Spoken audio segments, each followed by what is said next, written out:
नमस्कार, आप सभी का बहुत बहुत स्वागत है। आपके साथ मैं हूं करिश्मा। शाम के 5 बज गए हैं और वक्त हो चुका है हमारी बड़ी बहस का। आज बात पाकिस्तान की होगी। हर बार मुंह की खाने वाला पाकिस्तान, भारत ने एक बार फिर से पाकिस्तान को आईना दिखाया।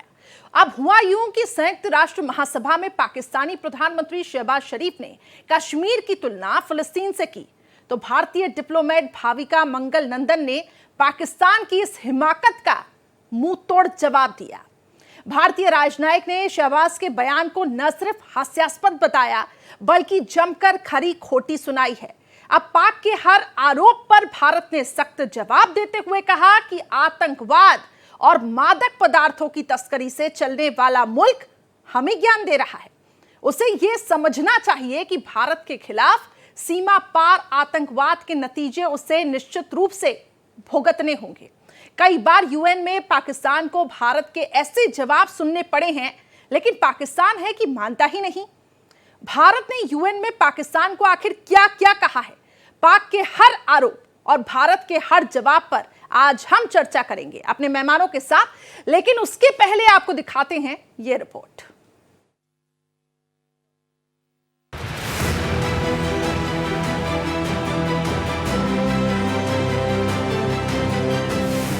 कंगाली के कगार पर खड़े पाकिस्तान ने न्यूयॉर्क में जारी संयुक्त राष्ट्र महासभा के 19वें सत्र में एक बार फिर जम्मू कश्मीर का राग अलापा है। पाकिस्तान के प्रधानमंत्री शहबाज शरीफ ने कश्मीर में भारत सरकार की कार्रवाई की आलोचना करते हुए जम्मू कश्मीर की तुलना फिलिस्तीन से की है। शहबाज शरीफ ने भारत पर यूएनएससी के प्रस्तावों को लागू करने के वादे से मुकरने का भी आरोप लगाया।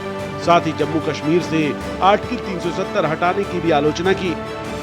Instead of moving towards peace, India has resiled from its commitments to implement the Security Council resolutions on Jammu and Kashmir. These resolutions mandate a plebiscite to enable the people of Jammu and Kashmir to exercise their fundamental right to self-determination. Ladies and gentlemen, since the 5th of August 2019, India has initiated unilateral illegal steps to impose what its leaders ominously call a final solution for Jammu and Kashmir, day in and day out.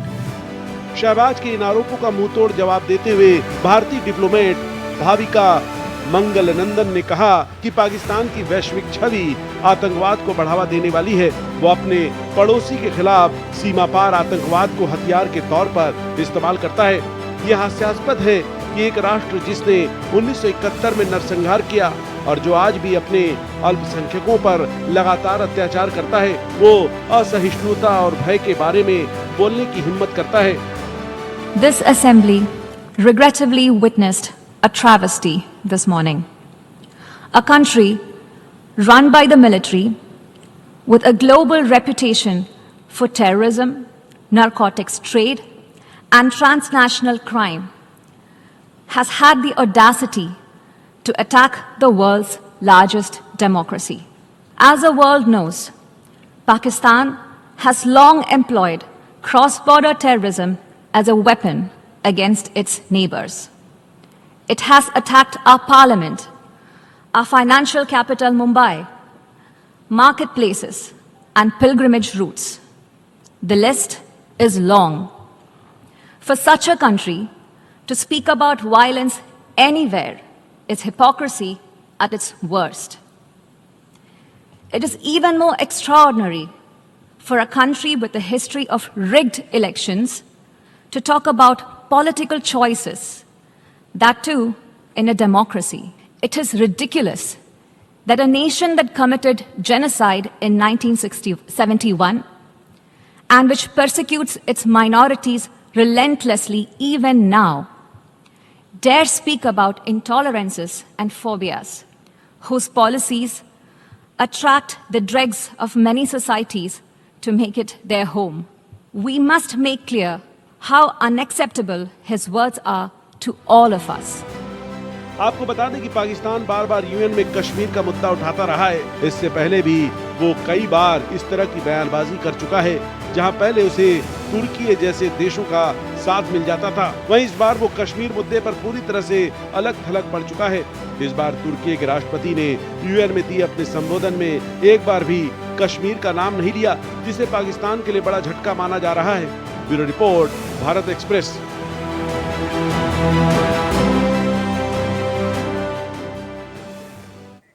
चलिए, तो आज इसी पर ही होगी महाबहस। हमारे साथ तमाम मेहमान पैनल में जुड़ चुके हैं। सबसे पहले उनकी तरफ हम रुख करते हैं। अचल मल्होत्रा जी, जो कि पूर्व राजनयिक है, बहुत स्वागत करती हूं सर आपका। ख्वाजा मतीन, जो कि वरिष्ठ पत्रकार हैं पाकिस्तान से, वो हमारे साथ कनेक्ट हो चुके हैं इस पैनल में, आपका भी बहुत बहुत स्वागत है sir. Doctor Anshu Joshi, international studies JNU से हैं, बहुत स्वागत करती हूँ मैम आपका भी। आरजू काजमी, वरिष्ठ पत्रकार पाकिस्तान, बहुत स्वागत करती हूँ मैम आपका भी। तो चलिए, इस महाबहस की हम शुरुआत करते हैं। सबसे पहले हम अचल जी आपके पास आना चाहेंगे। किस तरीके से देखते हैं सर आप, क्योंकि एक तरफ तो आप एससीओ में आने के लिए इनवाइट करते हैं, दूसरी तरफ आप इस तरीके की बयानबाजी कर रहे हैं, इसका क्या अर्थ निकाला जाए? देखिए, अनफॉर्चुनेटली ये एक यूएन जनरल असेंबली का एनुअल रिचुअल बन गया पाकिस्तान के लिए। और पाकिस्तान की एक आदत बन गई है कि वो हर ग्लोबल प्लेटफॉर्म पे कश्मीर इशू को डिस्टॉर्टेड तरीके से, आई अंडरलाइन, इसका एक अपना डिस्टॉर्टेड वर्जन जो है वो पेश करता है।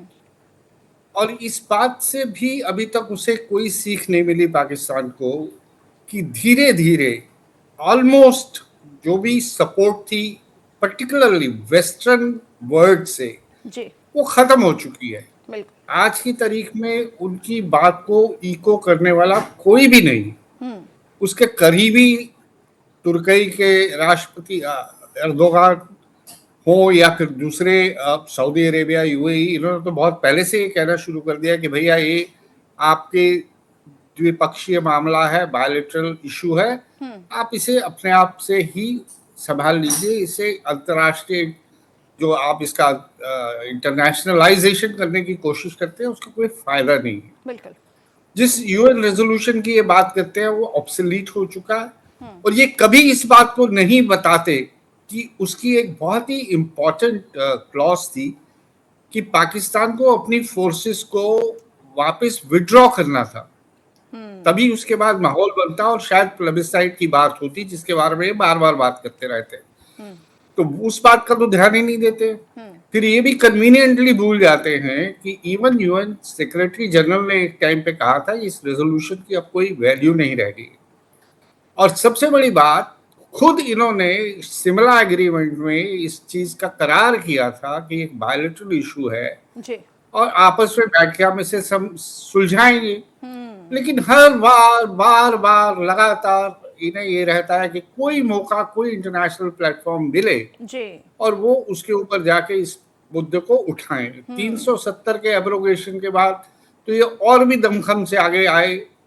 बट मैं फिर वही दोहराऊंगा कि इन्हें इस बात को समझना चाहिए कि अब इनके इसके लिए इनके पास कोई सपोर्ट नहीं, पर्टिकुलरली खास तौर से मुस्लिम वर्ल्ड भी, इस्लामिक वर्ल्ड भी इस बात पे कोई तवज्जो नहीं देता। बिल्कुल ठीक है सर, लौटूंगी आपके पास। बिल्कुल, ख्वाजा मतीन जी क्या कहेंगे सर आप? हर मंच से कश्मीर की बात क्यों होती है, जब एक तरफ कहते हैं कि आपस में बैठ के बातचीत करनी चाहिए, लेकिन कश्मीर का राग क्यों अलापा जाता है हर मंच से? जब एक तनाज़ा जो 77 सालों से हल तलब है उसकी बात पाकिस्तान नहीं करेगा तो क्या करेगा पाकिस्तान? जब मसला यूनाइटेड नेशन में मौजूद है, उसके रेजोल्यूशन मौजूद हैं, तो पाकिस्तान ने, जो पाकिस्तानी वजीर आजम है मियाँ शहबाज शरीफ, उन्होंने यूनाइटेड नेशन को याद दिलाया है कि आपकी जो करारदादे हैं, जो सेल्फ डिटर्मिनेशन के हवाले से, उसकी रायशुमारी करवाइए। अब पाकिस्तान ने जहां मुद्दा है और वहां उसी मंच पर जाकर अगर बात नहीं करनी तो किस जगह पर करनी है? जाहिर बात है उससे भारत को तकलीफ पहुंचेगी। लेकिन जो आपने सवाल उठाया है कि बातचीत की भी बात करता है, एससीओ कॉन्फ्रेंस में भी शिरकत की दावत देता है, तो क्या वो तनाज़ा भूल कर दावत देता है? पाकिस्तान ने कब कहा है कि आप हमारे साथ बातचीत कीजिए कि हम कश्मीर के मुद्दे पर बात नहीं करेंगे? ये तो पाकिस्तान का दरीना इशू है। इस जो मसला कश्मीर है, इसके 3 फरीक हैं, जिसमें एक कश्मीरी हैं, एक भारत है, एक पाकिस्तान है, तो वो जो करारदादें पाकिस्तानी वज़ीर-ए-आज़म ने हिस्टोरिकली तौर पर जो मंजूर की गई, उनको उस मंच पर जाकर उसको दोहराया है कि भारत ना प्लेबिसाइट करा रहा है वहां, ना सेल्फ डिटर्मिनेशन का हक दे रहा है, बल्कि जो एक खसूसी स्टेटस दिया गया था जिसे 370 से के नाम से याद करते हैं, वो भी खसूसी हैसियत भी उनकी खत्म कर दी गई है। तो वहां पाकिस्तान का ये राइट है कि जब तक ये तनाज़ा हल नहीं होता वहां बात करे, जवाब देना आपका हक है।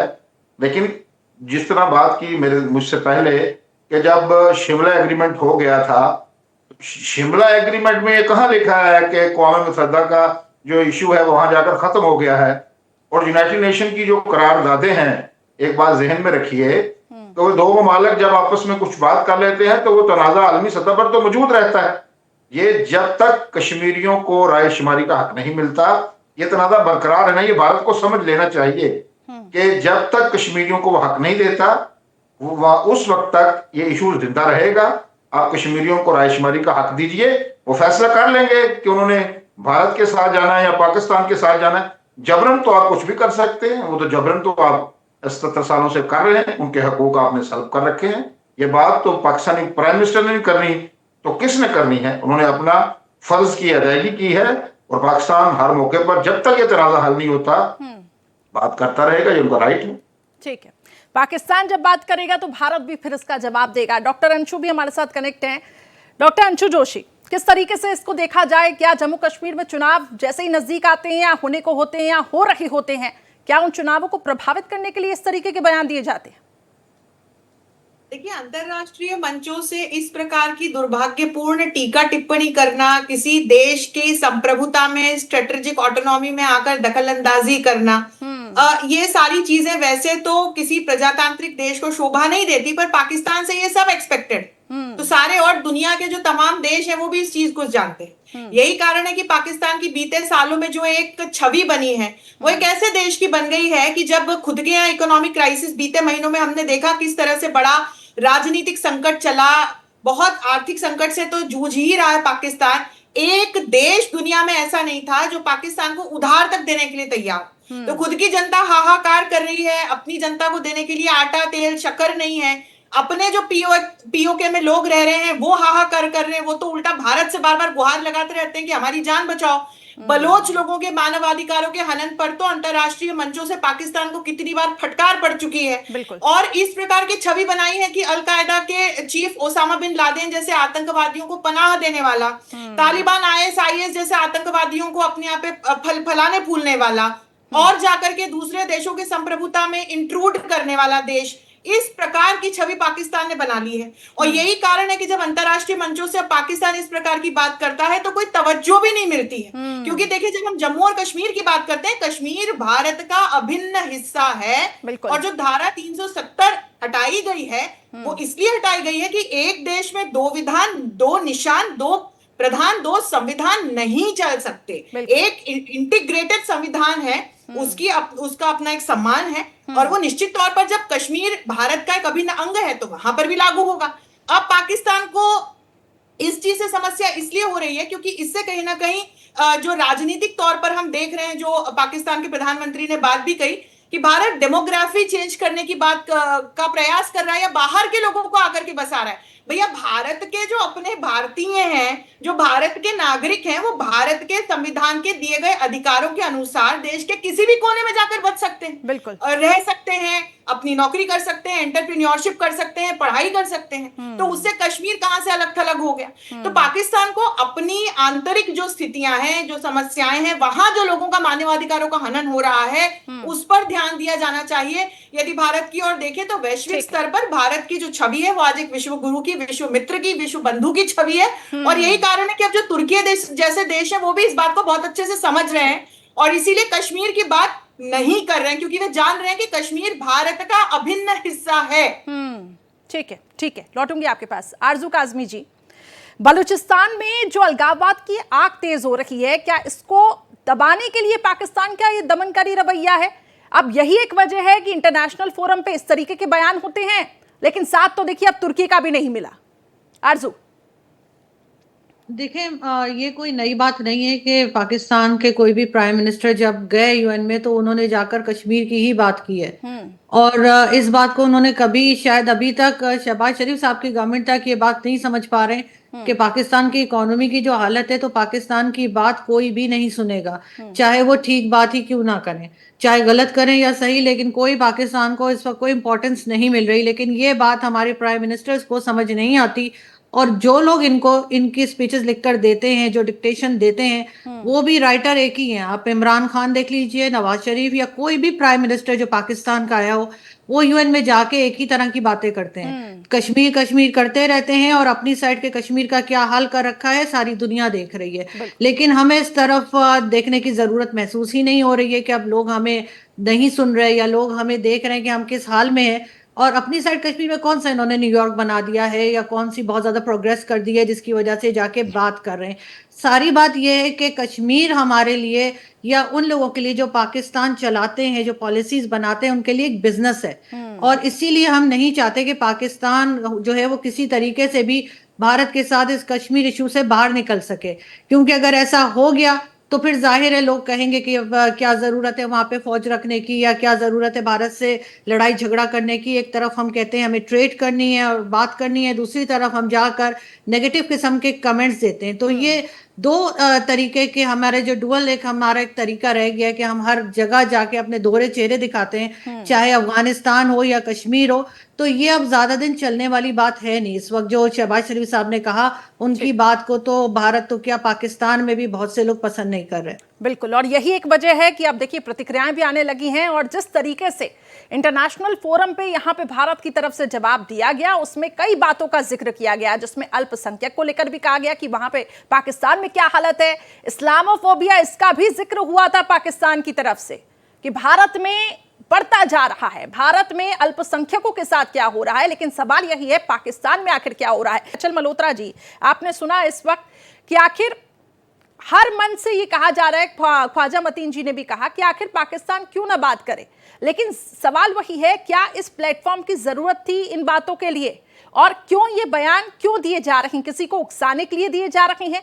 चीन में बैठे मुसलमानों को क्या यहाँ पे खुश करने के लिए दिए जा रहे हैं? ऐसे सवाल उठ रहे हैं सर। नहीं, मैं तो इनसे ये जवाब पूछूंगा क्यों किया जाए। ये कह रहे हैं क्यों ना किया जाए, मैं पूछ रहा हूँ क्यों किया जाए। आप एक भी लॉजिक बता दीजिए क्यों किया जाए। टू बी स्पेसिफिक, इन्होंने दो तीन बातें रखी इन्होंने।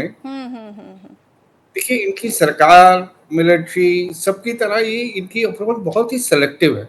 ये इतिहास की बात करते हैं कि हिस्टोरिक फैक्ट्स हैं जो इन्होंने वहां रखे जाके इनके प्रधानमंत्री ने, तो थोड़ा हिस्ट्री को ही दोहरा लेते हैं। तो इन्हें याद करना चाहिए कि जब भारत और पाकिस्तान, जो भारत का बंटवारा हुआ, पाकिस्तान का क्रिएशन हुआ, उस समय 543 के आसपास छोटी बड़ी रियासतें थी, और जिन्हें इस बात की आज़ादी दी गई थी कि वो पाकिस्तान से मिलना चाहे या हिंदुस्तान से मिलना चाहे या इंडिपेंडेंट रहना चाहे, वो अपना फैसला खुद कर लें। और जो मिलना चाहते थे उनके लिए एक इंस्ट्रूमेंट डिवाइस किया था जिसे इंस्ट्रूमेंट ऑफ एक्सेशन कहते हैं। जम्मू कश्मीर के महाराजा जो थे वो काफी समय तक शशोपन में थे कि वो कहाँ ज्वाइन करें, और इस बीच पाकिस्तान के कबाइलों ने और रेगुलर आर्मी वहाँ की ने कश्मीर पे हमला किया, तब उन्होंने भारत की तरफ हाथ बढ़ा, गुहार करी और इंस्ट्रूमेंट ऑफ एक्सेशन साइन किया, जिसके चलते Jammu and Kashmir integral part of India हुआ, और जिसके चलते भारत को लेजिटिमेटली जाके इसमें इंटरवीन करना पड़ा। तो ये बात तो तय है कि जम्मू एंड कश्मीर जो है भारत का अभिन्न हिस्सा है। बिल्कुल, ये अलग बात है कि उसका एक हिस्सा जो है पाकिस्तान ऑक्युपाइड कश्मीर है, जो पाकिस्तान ने पकड़ लिया उस समय। फिर हमारे उस समय के जो हुक्मरान थे, बीइंग इंटरनेशनलिस्ट अप्रोच, यूएन पे चला गया मामला। यूएन में जो यूएन सिक्योरिटी काउंसिल के रेजोल्यूशन की गुहार देते हैं और ये कहते हैं कि वहाँ मर्दमशुमारी कराओ, वहां पे भी ये सेलेक्टिव हो जाते हैं। और पॉइंट नंबर 2 पे ध्यान ही नहीं देते, जिसमें क्लियरली लिखा था कि प्लेबेसाइट होने से पहले माहौल बनाना है, और माहौल बनाने का मतलब है कि आपको अपनी फोर्सेस को वापस ले जाना है वहां से हटा के। पाकिस्तान की बात कर रहा हूँ। अब वो भी नहीं चाहेंगे, वो भी नहीं हटाई उन्होंने, क्योंकि अब हिस्सा आ गया एक हाथ में, तो अब इसे क्यों छोड़े हम। वो भी अपनी ऑब्लिगेशन को पूरा नहीं किया और लगे हुए हैं ये कहने पे कि यूएन सिक्योरिटी काउंसिल का रेजोल्यूशन आप करो। फिर यूएन सिक्योरिटी काउंसिल तो मैंने का रेजोल्यूशन जैसे मैंने बताया बायलैटरल एग्रीमेंट के बाद बिल्कुल रिडंडेंट हो गया, ये मानने को तैयार नहीं है इस बात को। ये कह रहे नहीं यूएन में रहेगा ये मामला, तो रहेगा मामला तो हटो पीछे, आप हट जाओ पीछे, पूरा करो यूएन सिक्योरिटी काउंसिल के रेजोल्यूशन में जो आपके लिए ऑब्लिगेशन दी गई है उन्हें पूरा करो, उसके बाद देखते हैं, फिर करवा लो मरदमशुमारी जो करानी। लेकिन जो बड़ा हिस्सा जम्मू एंड कश्मीर का है, आज से नहीं पिछले 70 साल से वहां पे जो ओपिनियन लिए जा रहे हैं, लगातार वहां इलेक्शंस होते हैं, हमारे यहाँ कितने पार्लियामेंट्री इलेक्शंस हो गए हैं, और जम्मू और कश्मीर का वो हिस्सा जो भारत के जो हमारा हिस्सा जो हमारे जहाँ हमारे वो चलते हैं कानून, वो पूरी तरह से उसमें इलेक्शन में पार्टिसिपेट करते आ रहे हैं, अपनी मर्जी की सरकारें चुनते आ रहे हैं। हर बार उन्होंने हिंदू बीजेपी या कांग्रेस को नहीं चुना, नेशनल कॉन्फ्रेंस को चुना, पीडीपी को चुना, पूरी इजाजत है उन्हें अपने रिप्रेजेंटेटिव्स को चुनने की। बहरहाल ये लोग पूरी कोशिश करते हैं उस प्रोसेस को डिसरप्ट करने की। आप अपने गिरेबान में झांकिए, आज आपको आप जब बोलेंगे हम आपको आपका आईना दिखाएंगे। आप ये नहीं समझ रहे कि आप खुद अपनी रेपुटेशन को डैमेज करते हैं। जितनी बार ये सवाल उठेगा हम आपको आईना दिखाएंगे, उतनी बार वो इंटरनेशनल कम्युनिटी जो इस चीज को भूल भी चुकी है फिर से रियलाइज करेगी कि पाकिस्तान की जमीनी हकीकत है क्या। बिल्कुल ठीक है सर आपने। बिल्कुल, आपके सारे सवालों का हम यहाँ पे जवाब लेते हैं। ख्वाजा मतीन जी, आप मुस्कुरा रहे थे, जवाब दीजिए। और सवाल ये भी है सर, बलूचिस्तान में तो नजरबंदी केंद्र बनाए जा रहे हैं, आखिर ये जो योजनाएं चल रही हैं वो क्यों चल रही हैं? फिर सवाल यही है ना, फिर आप अपने गिरबान में भी झांक कर देखिए। आप बात कर रहे हैं कश्मीर के लोगों की, कश्मीर के लोगों की राय शुमारी की, वो लोग तो यहाँ पे पार्टिसिपेट कर रहे हैं डेमोक्रेसी में, लोकतंत्र के महापर्व में बड़ी संख्या में लोग निकले, चाहे वो फर्स्ट फेज ऑफ वोटिंग हो, सेकंड फेज ऑफ वोटिंग हो, वोट करने के लिए अपने घर से निकले हैं। जी मोहतरमा, बात यह मल्होत्रा साहब ने तारीख बयान की है ना, वो आधी तारीख बयान की है, पूरी तारीख सुन लीजिए। जब मसला हल हो गया था, महाराजा ने इल्हाक पर दस्तखत कर दिए थे, तो फिर ये मसला भारत लेकर क्यों गया यूनाइटेड नेशन में? जब सलामती कौंसिल ने वहां करारदादें पेश की कि इस मसले का हल अब किसी के इल्हाक करने से, क्योंकि कश्मीरी अवाम ने वो महाराजा का जो हम तो उसे फराड मानते हैं, वो जो इल्हाक का जो दस्तावेज है उसको नहीं माना, तो भारत गया ना यूनाइटेड नेशन में। और जब यूनाइटेड नेशन ने ये कहा इस मसले का हल ये है कि आप राय शुमारी करवाइए, कश्मीरियों से पूछिए कि कश्मीरी भारत के साथ जाना चाहते हैं या पाकिस्तान के साथ जाना चाहते हैं। आधा सच ना बोलिए मल्होत्रा साहब, जैसे कि आपने कहा जी राय शुमारी जब होगी, वही तो मैं बता रहा हूं, पाकिस्तान ने करवानी, यूएन सिक्योरिटी काउंसिल रेजोल्यूशन को पूरी तरह पढ़िए, अगली बार पढ़ के आइएगा, अगर नहीं पढ़ा तो मैं भेज दूंगा आपको, टेक्स्ट कर दूंगा। अब आप गुफ्तगू सुनिए। और आप ये कह रहे हैं कि हम क्यों गए यूएन सिक्योरिटी काउंसिल में? हम सीज फायर करवाने के लिए गए थे। आपने जो अपनी फौजें भेजी थी वहां, वो माहौल था 1948 में, दोनों गरीब देश कौंसिल ने उस वक्त हुए थे, वो तो कश्मीरी उठे थे, डेवलपमेंट में होना चाहिए था, और आप एक लड़ाई करने चले आए। प्राइम मिनिस्टर हैं, उनकी क़यादत में लोग उठे थे, उन्होंने इस बात को मानने से इनकार किया था। अब बात मसला यह है कि आप गुफ्तगू सुनते नहीं, जब आदाब गुफ्तगू सीख लें फिर गुफ्तगू करें। जब आप गुफ्तगू करें ना बीच में रोकना पड़ेगा। और ये दूसरी बार आपको मैंने बताया कि आप अगर आपने डिबेट करनी है तो डिबेट के असूल बना लें, पहले आप बात करेंगे फिर मैं आप अपनी ऑब्लिगेशन क्यों नहीं पूरे करते अभी उसमें? सुनिए, आपकी है ना ऑब्लिगेशन उसमें हौसला को वापस ले जाने की, जो सच कब करेंगे उसे पूरा? आप कब करेंगे पूरा सामने? अब उस सच को सुन लीजिए, हौसले से मल्होत्रा साहब बात सुन लीजिए। मैं आपकी गुफ्तगू के दरमियान बोला नहीं करके आप लोग अपनी बात रखें तो बेहतर है। ख्वाजा मतीन जी, मैं आपको भी वक्त दूंगी बोलने का, लेकिन सबसे पहले आरजू काजमी जी आपसे मेरा सवाल, क्योंकि आप वहीं पर हैं, वहां के हालातों को बखूबी समझती हैं, और आपने भी साफ तौर से इस बात का जिक्र किया कि इस तरीके के बयान देना ये शोभनीय नहीं लगता है, क्योंकि कहीं ना कहीं ये जो कमेंट्स हैं एक नेगेटिव इंप्रेशन भी क्रिएट करते हैं। आरजू काजमी जी, आप बताइए, जिस तरीके से आप अभी पूरा डिस्कशन सुन रही थी, क्या समझती हैं आप इससे पाकिस्तान की इमेज जो लगातार, देखिए अब सवाल यही है कि तुर्की भी अब पाकिस्तान के सपोर्ट में नहीं खड़ा दिखाई दे रहा है। देखिए, पाकिस्तान की जो एस्टेब्लिशमेंट है, पाकिस्तान की जो गवर्नमेंट है और जो लोग पाकिस्तान में पॉलिसीज बनाते हैं, उनको ये बात समझनी होगी कि हमारे जितने भी नेबर्स हैं, चाहे वो ईरान है, अफगानिस्तान, चाइना, भारत, सभी पाकिस्तान से नाराज हैं। कोई भी पाकिस्तान के साथ खुश नहीं है। तो डेफिनेटली कुछ ना कुछ हमारे अंदर ही कुछ खराबी या गड़बड़ है जो हमें ठीक करनी होगी। और इस तरह से जाकर बार बार अगर सिर्फ कश्मीर कश्मीर करते रहेंगे तो उससे कुछ होने वाला नहीं है।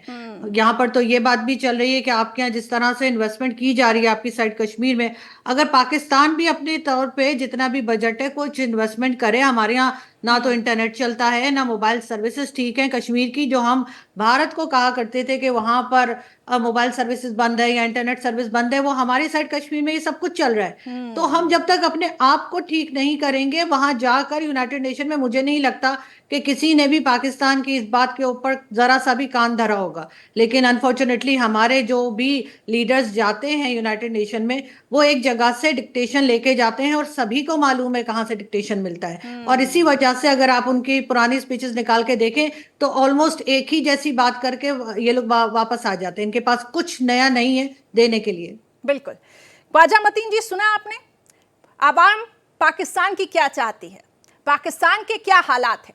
आपने तो सुना ही कि किस तरीके के हालात बने हुए हैं। इन्वेस्टमेंट नहीं हो रही है। मुझे याद है कि पीओके का बजट कुछ 23 अरब रुपए है, वो पाकिस्तानी सरकार ने तब बढ़ाया जब फ्री पीओके के नारे लगे। आप बाकी चीजों पे काम क्यों नहीं करते? क्या एक ही मुद्दा है सर? एक ही मुद्दा है कश्मीर का राग अलाप? मुझे उस पे हंसी आती है कि आपकी ऐनक का नंबर कौन सा है। आप सारे लोग जो बैठे हैं अपनी आरजू काजमी साहिबा समेत अपनी ऐनक के नंबर ठीक कर लें तो आपको मतला जो है ना बिल्कुल साफ दिखाई देगा। आगे आपने बताया 23 अरब बजट है। 23 अरब रुपए तो अभी प्राइम मिनिस्टर ने एक एक्स्ट्रा फंड जारी किया है। आपको इल्म है कि 2 खरब के करीब बजट है एजेके का।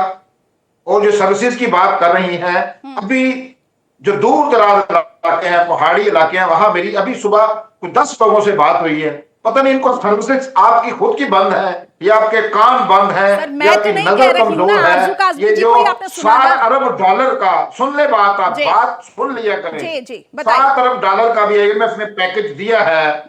तो यहाँ उसमें सऊदी अरब ने मदद की है पाकिस्तान को सरमाया दिया है, UAE ने दिया है, आपको चाइना ने पाकिस्तान की मदद की है। सर आपने खुद क्या किया है? सारे पैसे इधर उधर से मांगे ना, कहां से आ गए? खुद कितना कमाए हैं, से लोग क्या आए काम हैं किया है और बात की जाती है। बता दीजिए। भीख मांग मांग के तो मुल्क चला रहे हैं। दाल है जवाब चुना आ रहा है।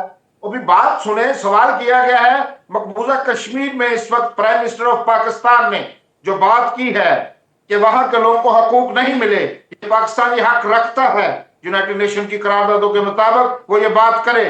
कश्मीर की पाकिस्तान हर जगह बात करता है। ये जो आरजू काजमी साहब ने बात की है, कहां से डिक्टेशन लेते हैं पाकिस्तानी हुक्मरान? आपका इशारा एस्टेब्लिशमेंट की तरफ से है। अगर एस्टेब्लिशमेंट और प्राइम मिनिस्टर ऑफ पाकिस्तान मिलकर बात नहीं करेंगे तो कौन बात करेगा, पॉलिसी बनाएगा? कश्मीर की बात करनी है, अगर आर्मी चीफ से डिस्कशन करके प्राइम मिनिस्टर जाते हैं तो यह क्या बुरी बात है? वो उन्होंने मैंने किसी तो कुछ कहा नहीं, आप खुद ही बोलते जा रहे हैं, मैं तो किसी का नाम ही नहीं लिया। बात सुन लिया, आप खुद ही बता रहे हैं जो बात है। बीच में बोलना नहीं था। तो पाकिस्तान जब तक तनाज़ा कश्मीर यूनाइटेड नेशन में मौजूद है इस मुद्दे को उठाता रहेगा। पाकिस्तान इस मसले का फरीक है। अभी बात की जाती है जी मसला खत्म हो गया है, तो वो बताए ना किसने कहा है? यूनाइटेड नेशन ये बात वाजे करे ना कि हमने ये मसला खत्म कर दिया। यूनाइटेड नेशन क्या चेक कर लें आप, वहां यूनाइटेड नेशन के एजेंडे पर मसला कश्मीर मौजूद है। इसीलिए पाकिस्तान, 2 बड़े तनाज़ात हैं, फलस्तीन का और कश्मीर का मसला। ठीक है, ये सारे जवाब मैं अंशु जी से भी लूंगी, लेकिन पहले अचल जी मैं आपसे इस पे कमेंट चाहूंगी। मसला यही है कश्मीर, घूम फिर के कश्मीर। अभी जो यहाँ पे बात डेवलपमेंट की हो रही थी, आरजू काजमी ने भी कहा कि भाई कहाँ इन्वेस्टमेंट हो रहा है, क्या कर रही हैं आप पाकिस्तान के साथ, लेकिन घूम फिर के मसला कश्मीर ही है। कश्मीर लगता है प्रायोरिटी है इस वक्त पाकिस्तान की, और मुल्क में क्या हो रहा है वो प्रायोरिटी नहीं है। अचल जी। नहीं, देखिए कश्मीर जो एक टूल बन गया इनके हाथ में।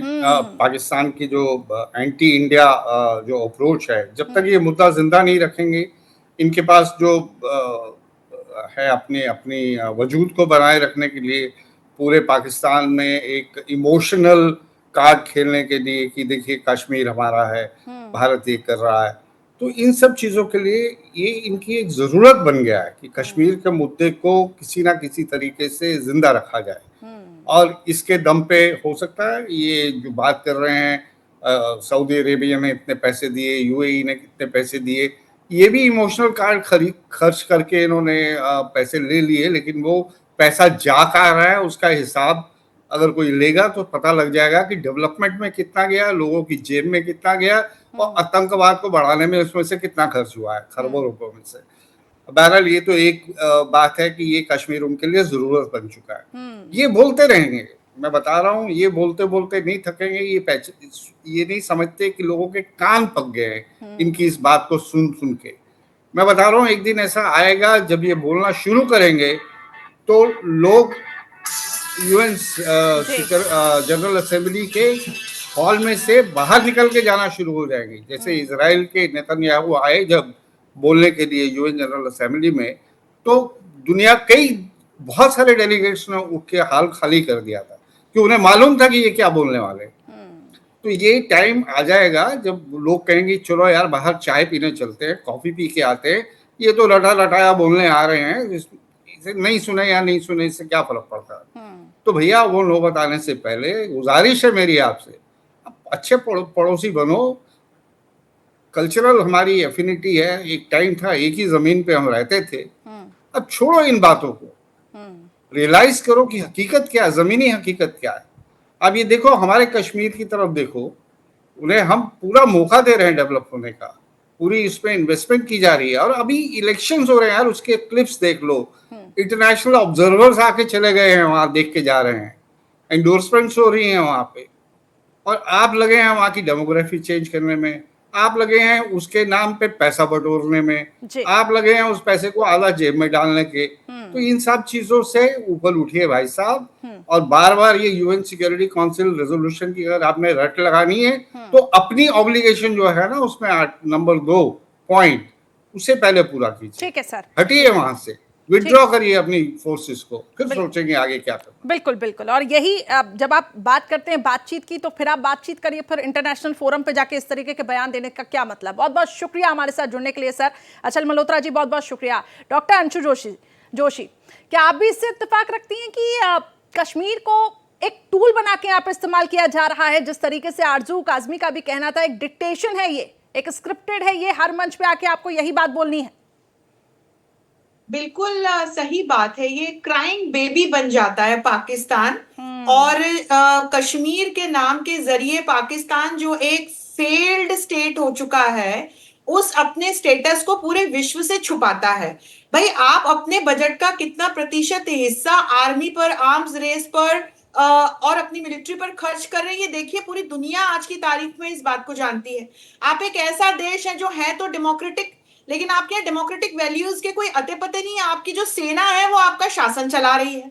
अच्छा, आप जो इस्लामोफोबिया की या भारत की में कश्मीर की या भारत में मुस्लिमों की स्थिति पर चिंता जताते हैं, भैया कभी आप चीन जाकर के वहां पर जो उइगर मुस्लिम्स की स्थिति है, दुर्दशा है, इसको लेकर के यूनाइटेड नेशन से कई बार चाइना को फटकार भी पड़ी है। कई रिपोर्ट्स हैं जो इंटरनेट पर उपलब्ध हैं, सभी जगह उपलब्ध हैं। तो पाकिस्तान के साथ स्थिति यह है कि जो वस्तु स्थिति है, जो वाकई में आसपास घटित हो रहा है, पाकिस्तान उसको देखने के लिए तैयार नहीं है। जब तालिबान जैसे आतंकवादी संगठन अफगानिस्तान में जाकर के वहां के पॉलिटिकल रिजीम को अपने कब्जे में करते हैं, तो जाकर के पाकिस्तान ऐसे आतंकवादी संगठनों की सहायता करता है। इस प्रकार का देश पाकिस्तान बन चुका है, और यही कारण है कि जो इसका पुराना अलाई था अमेरिका जैसे देश हैं, या जो तमाम दुनिया के सशक्त देश हैं, या ग्लोबल साउथ के विकासशील देश भी पाकिस्तान से अपना पल्ला झाड़ चुके हैं। तो वैश्विक स्तर पर पाकिस्तान की हाल फिलहाल स्थिति खराब है। अपने स्वयं के स्टेट में यदि हम नेशनल लेवल पर पाकिस्तान की स्थिति देखें तो बहुत खराब है। वहां के माइनॉरिटीज की स्थिति खराब है, पीओके में जो लोग रह रहे हैं उनकी स्थिति खराब है, और अपनी इसी पूरी जो एक फेल्ड स्टेट है उसको छुपाने के लिए पाकिस्तान कश्मीर का राग जाके यूएन के मंच से अलापता है। अच्छा, मैं एक चीज, हमारे साथ जो ये पत्रकार भाई जुड़े हैं पाकिस्तान से, बार बार ये यूनाइटेड नेशंस के रेजोल्यूशन की बात करें, वो रेजोल्यूशन रिडंडेंट है आज की तारीख में। और उसमें जो क्लॉजेस की बात की थी, उसमें अक्टूबर 1947 में जो पाकिस्तान की सेना और लोग इन्फिल्ट्रेट करके भारत में आए थे, तो उसमें सीधा सीधा पहला तो पॉइंट ये था कि प्लेबिसाइट के पहले पाकिस्तान पूरी तरह से पीछे हटे। तो आपने क्लॉजेस पूरे किए नहीं, आपने उसका एक पॉइंट पकड़ लिया और अब आप वैश्विक मंचों से, अंतरराष्ट्रीय मंचों से उसी एक पॉइंट को पकड़ के बातें करते रहते हैं। और हम 2024 में जी रहे हैं, दुनिया बदल चुकी है, स्थितियां बदल चुकी है। आज की जो टेक्नोलॉजी इनेबल्ड दुनिया है वो सारी स्थितियों को समझ रही। तो यही मैं भी हमारे साथ जो ये पत्रकार भाई जुड़े हैं, आरजू जी बिल्कुल सही बात कह रही हैं कि आपका जो पैसा है वो आप कहाँ खर्च कर रहे हैं पहले तो ये देखिए, और आप पहले अपने सिटीजन्स की सुरक्षा, अपने सिटीजन्स की हर प्रकार की सिक्योरिटी, चाहे फूड सिक्योरिटी हो, एनर्जी सिक्योरिटी हो, ह्यूमन सिक्योरिटी हो, उसको आप पहले सुनिश्चित कीजिए और तब आप इस प्रकार के अंतरराष्ट्रीय मंचों से दूसरे देशों की संप्रभुता या दूसरे देशों की टेरिटोरियल जो मैटर्स हैं उस पर फिर आप बात करिए। ठीक है, आरजू काज़मी जी इत्तेफाक रखते हैं इन बातों से। सवाल यह भी है कि भारत के अल्पसंख्यकों पर चिंता जाहिर की है नवाज शरीफ जी ने, पाकिस्तान के अल्पसंख्यकों का क्या हाल है, आप बेहतर तरीके से बता पाएंगे?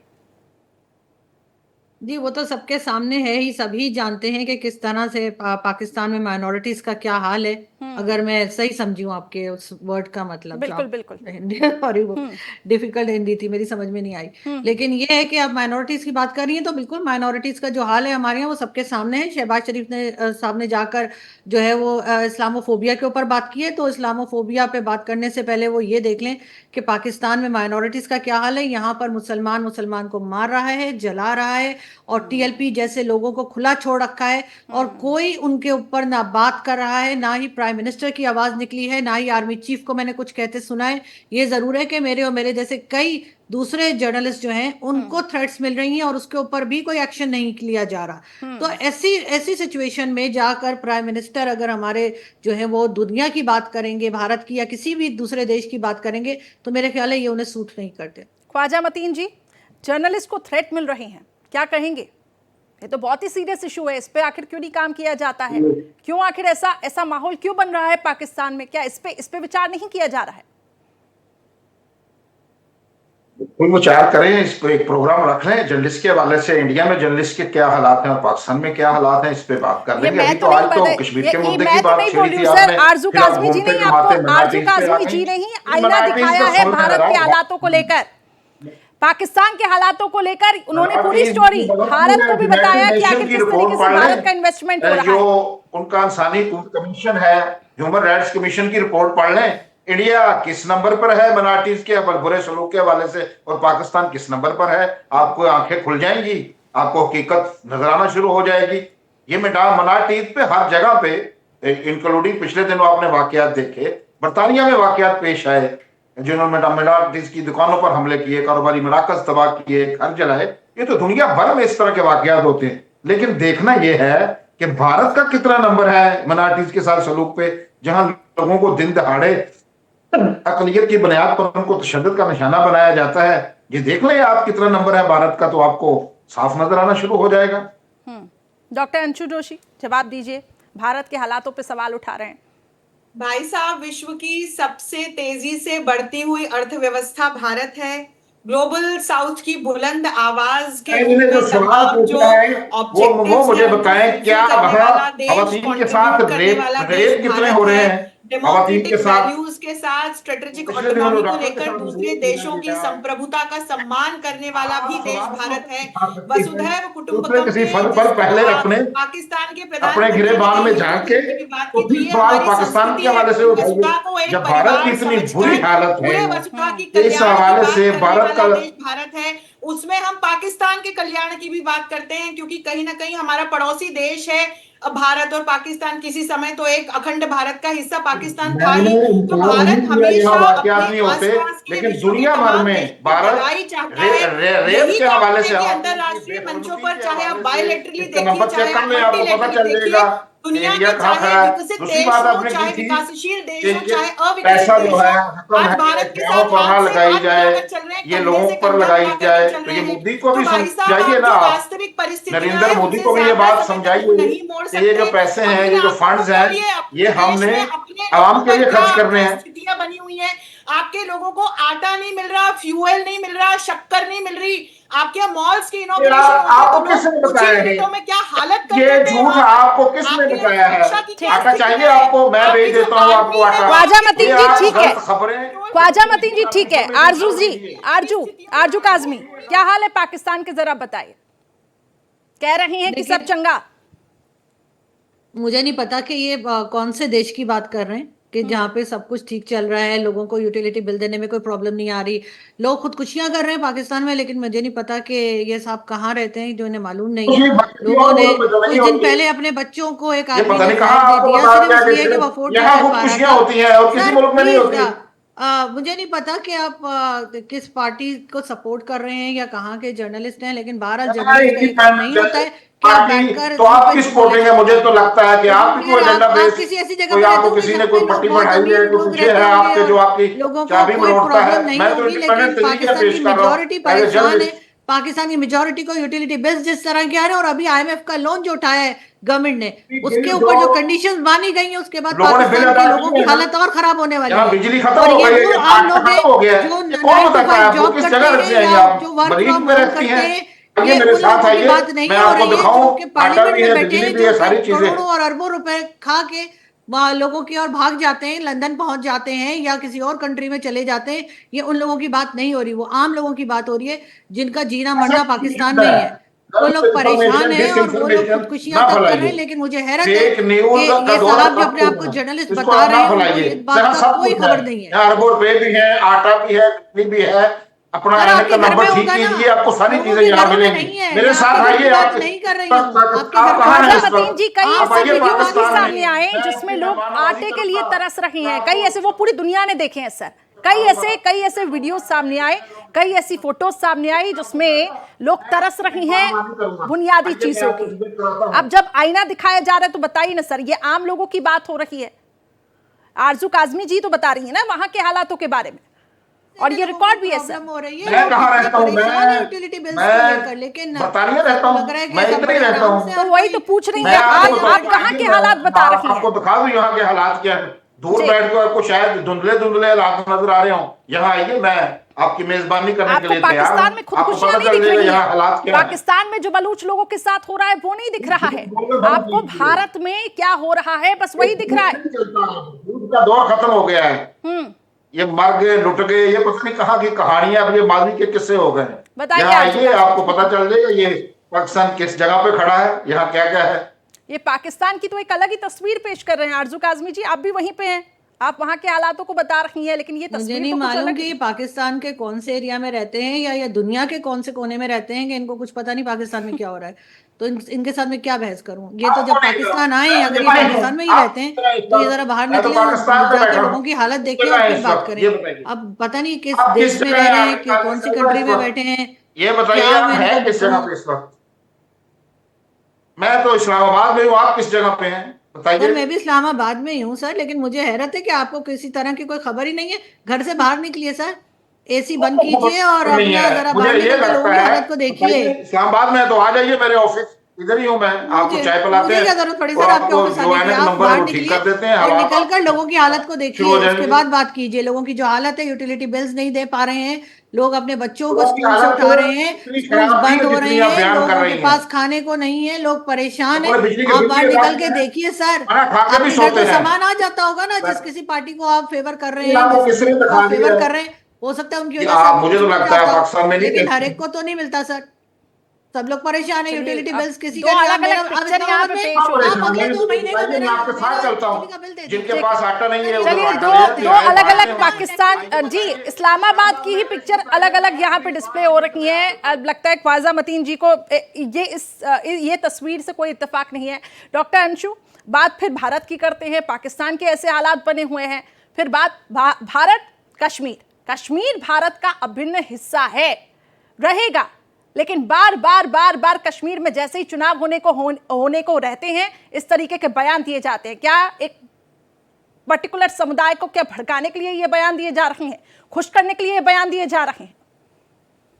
आज से नहीं, देखिए हम सभी जानते हैं करिश्मा के किस प्रकार से पाकिस्तान के द्वारा प्रायोजित जो एक स्टेट बॉर्डर टेररिज्म है, क्रॉस बॉर्डर टेररिज्म का दंश भारत ने बहुत सालों तक झेला है। और तमाम हमारे चाहे पार्लियामेंट पर हुआ हमला हो या मुंबई में किस प्रकार का अटैक हुआ, ऐसे कई जम्मू और कश्मीर में तो जो आतंकवादी हमले हुए हैं इतने सालों में, उसकी गिनती भी करना मुश्किल है किस प्रकार से हमने अपने लोगों को, अपने जवानों को वहां पर खोया है। और आज इसे पूरा, इस वस्तु स्थिति को, इस वास्तविकता को पूरा विश्व जानता और समझता है।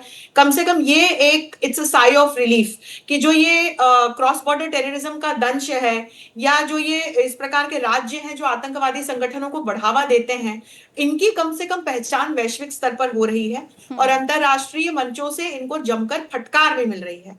और ये देश आतंकवाद को पालने पोसने के कारण बर्बाद भी हो चुके हैं। पाकिस्तान इसी की एक केस स्टडी या इसी के एक उदाहरण के रूप में वैश्विक स्तर पर करिश्मा पढ़ाया भी जाता है। तो होता क्या है कि अब एक तो बौखलाया हुआ है कि किस प्रकार से कश्मीर भारत का जो एक अविभाज्य अंग है, उसमें जब धारा 370 समाप्त कर दी गई तो पाकिस्तान के लिए वो जो एक रही सही कहीं ना कहीं एक इस्तेमाल करता रहता था धारा 370 के नाम पर, वो भी कहीं ना कहीं रही सही जो उसकी एक उम्मीद थी वो खत्म हो चुकी है। तो अब जब शांतिपूर्ण तरीके से चुनाव हो रहे हैं इन राज्यों में, तो पाकिस्तान इस तरह के स्टेटमेंट्स देके या इस प्रकार की गतिविधियां करके, देखिए अभी अटैक्स हुए कश्मीर में जगह जगह, तो इस प्रकार की जो स्थितियां हैं उनको बढ़ा करके पाकिस्तान भारत की सुरक्षा और शांति को भंग करने का प्रयास करता है। लेकिन मैं फिर उसी मुद्दे पर आऊंगी कि पाकिस्तान को आज की तारीख में अपने जो लोग हैं उनकी बेहतरी पर, उनकी भलाई पर ध्यान देना चाहिए, न कि आकर के भारत की आंतरिक सुरक्षा और शांति को डिस्टर्ब करने का प्रयास करना चाहिए, क्योंकि पूरा विश्व बहुत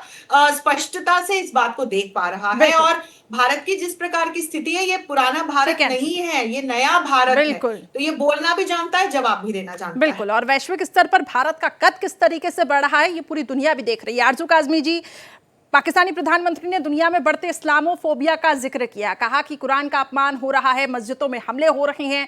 फिर पाकिस्तान की चिंता तो पहले करनी चाहिए ना, वहां पे भी तो आए दिन अटैक होते रहते हैं। एक लास्ट कमेंट आपसे चाहूंगी।